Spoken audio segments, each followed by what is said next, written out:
pretty much what my life is about. This is, what I do most days in my life. I go around, sharing Tony's message. And when I'm not speaking for Tony, I speak for my own company. I do my other workshops. And I feel, I'm just not blessed. I'm super blessed to be able to live my passion pretty much most days in my life. Because of the passion I'm able to live, there are days in my life when I can't go to sleep.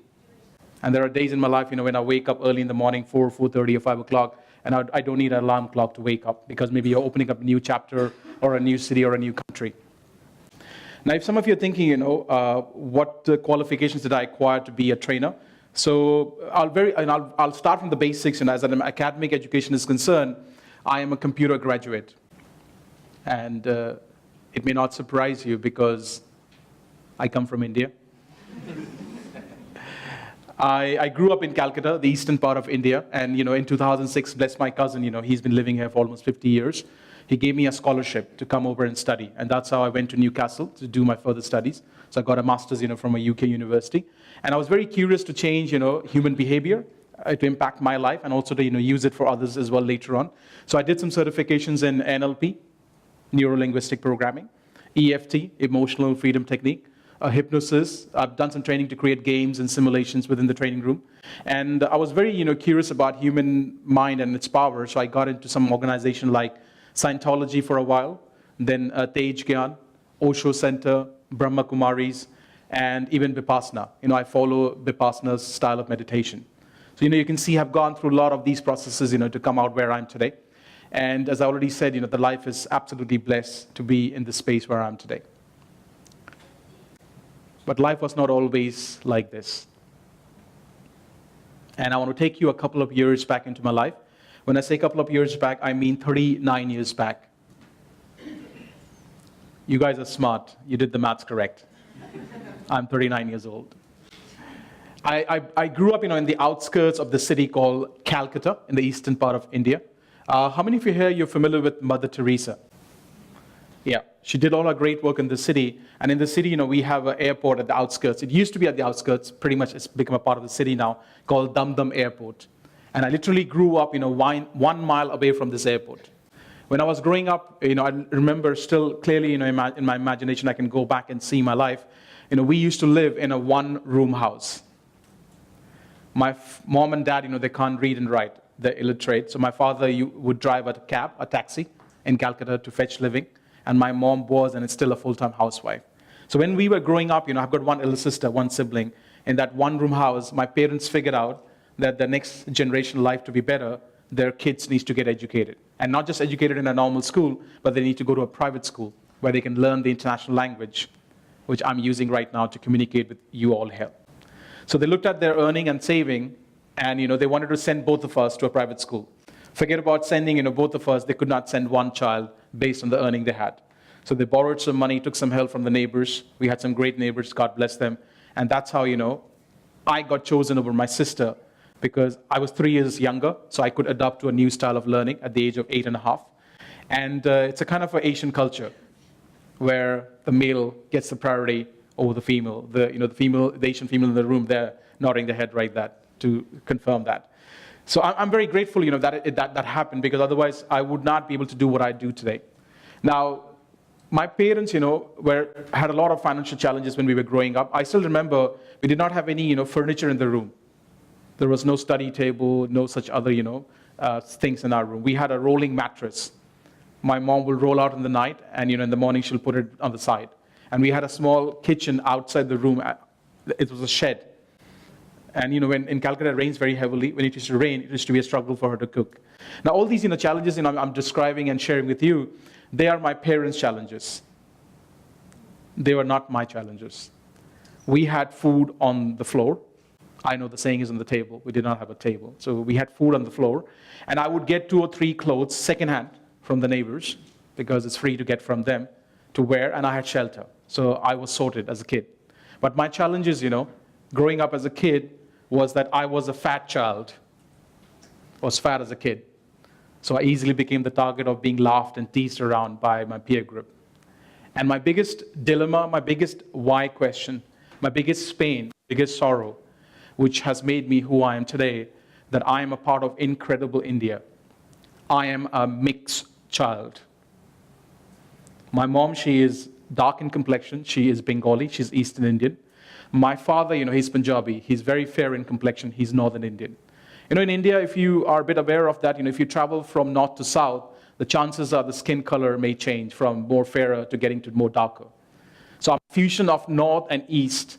And this was not my learning from the beginning, right? But this is the understanding given to me by the people around me that there is something wrong with me as a human being, that I'm not pure enough as a human being. We had two different groups of kids who would play, and I would like to go and play with this one group, which is the Bengali group or the East Indian group, and they would stop me and say, hey, you're not one of us.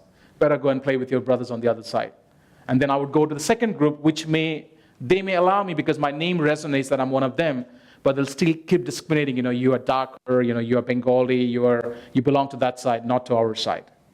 By the way, guys, my complexion have improved a lot since I've been in the UK for the last 10 plus years.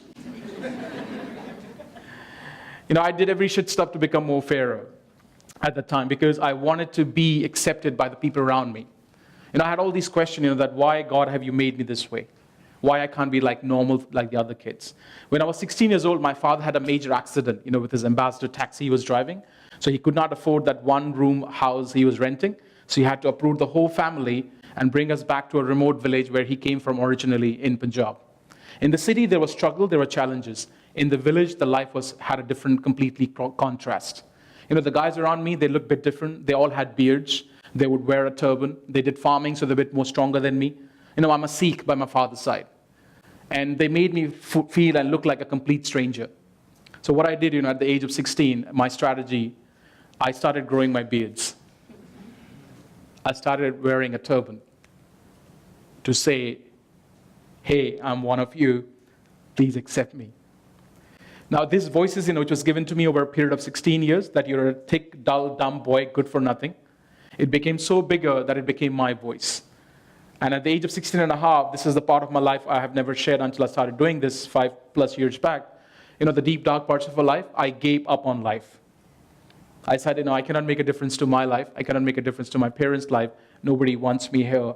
So it's better, I kill myself, and that's the end of all my pain, all my misery, all my why question to God. I grew up watching some Bollywood movies at my neighbor's house when I was in Calcutta. So my strategy to commit a suicide and not create a big scene is to cut my nerve in the middle of the night. And by the time, when they wake up in the morning, I will be history. So this dark pitch night, everybody was sleeping. I was lying down there. I was in tears. And I got hold of this blade, I kept next to my window, a razing blade, which you use for shaving. And I was holding it next to my wrist here. My hands were shaking. And there's a part of me, which was saying, just go for it. Just press it once. That's the end of all your pain, all your misery, all your why question. But I had another voice talking to me simultaneously at the same time. We all have that voice, the voice of fear. It said, it will pain a lot. A lot of blood will spill out. Maybe you can do this tomorrow night. And you know the result. But trust me, when I woke up in the morning, I was the most miserable person in my understanding. Because I thought, what are these guys that talk about me, that I'm good for nothing? They're right. I thought it's an act of courage, at that time.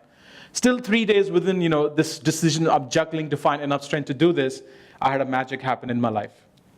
I got a letter dropped, in my house. Until this day, I've got no clue how they got my name and address. But that letter saved my life. When I opened up the letter, it had a beautiful golden heading.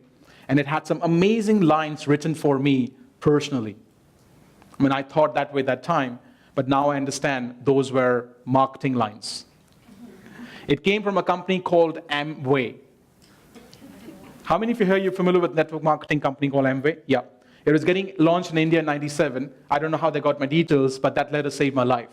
So I traveled, because it said, you can be very successful and rich and famous. All that can happen for you if you come to the business meeting. So I went 100 miles from a village to Jalandhar, attended a program with them, and I was in a room pretty much this much size, maybe 150 to 200 people. And the way you're sitting in your chairs, I was sitting there. And it felt that I've arrived home, that this is where I belong. And the guy who was presenting, his name is Dr. Brach. He became the first diamond for Amway business in India. Whatever he did, from the stage, he mesmerized me. I think, he gave me that first little desire inside deep in my heart that I would like to do what he's doing from the stage. At the end, he said, whether you join the business or not, I highly recommend that, you pick up a few books. We have some great collection of self-help books, and we promise, if you tap into those books, your life will definitely change. So I went to the back and I looked at some of the collection they had, and I picked up 2 books from there. One was Think and Grow Rich by Napoleon Hill.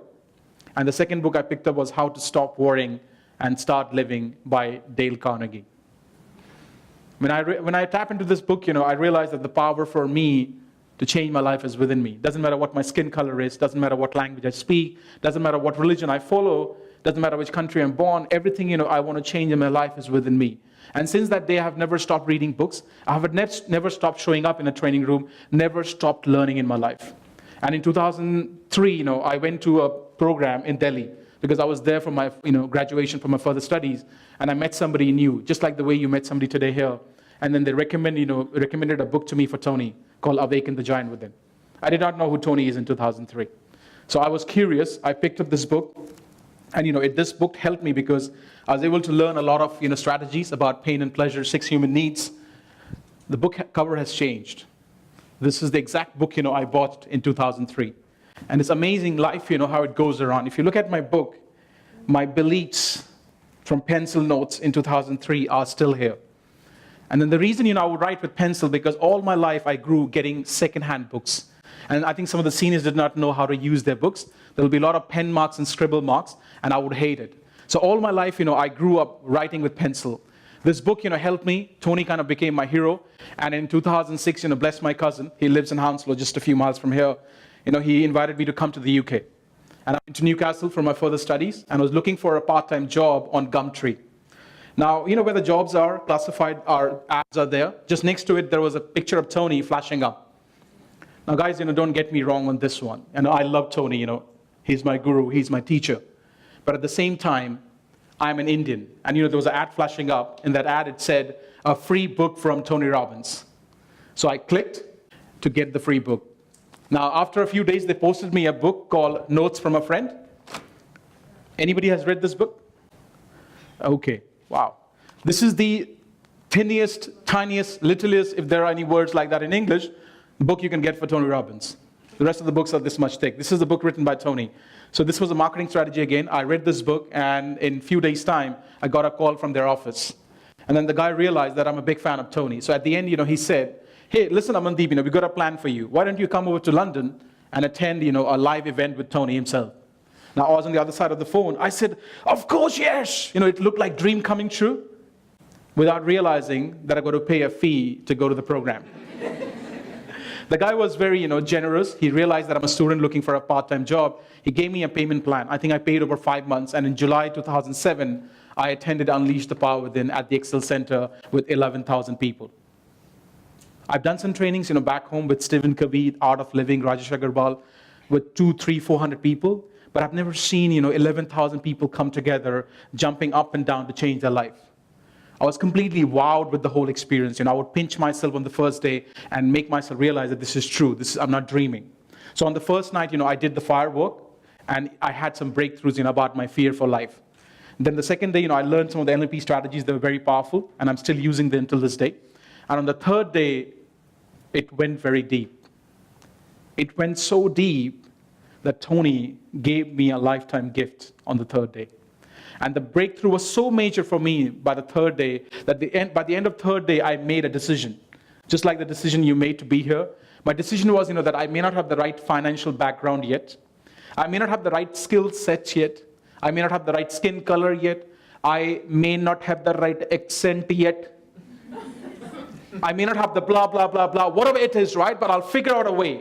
I will learn from the best teachers, best mentors, best trainers, and I will be a world-class speaker. I'll go out in the world, share my message, inspire and empower people to take their life to the next level.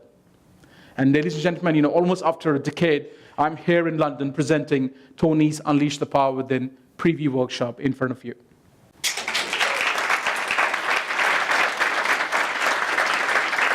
Thank you. Thank you.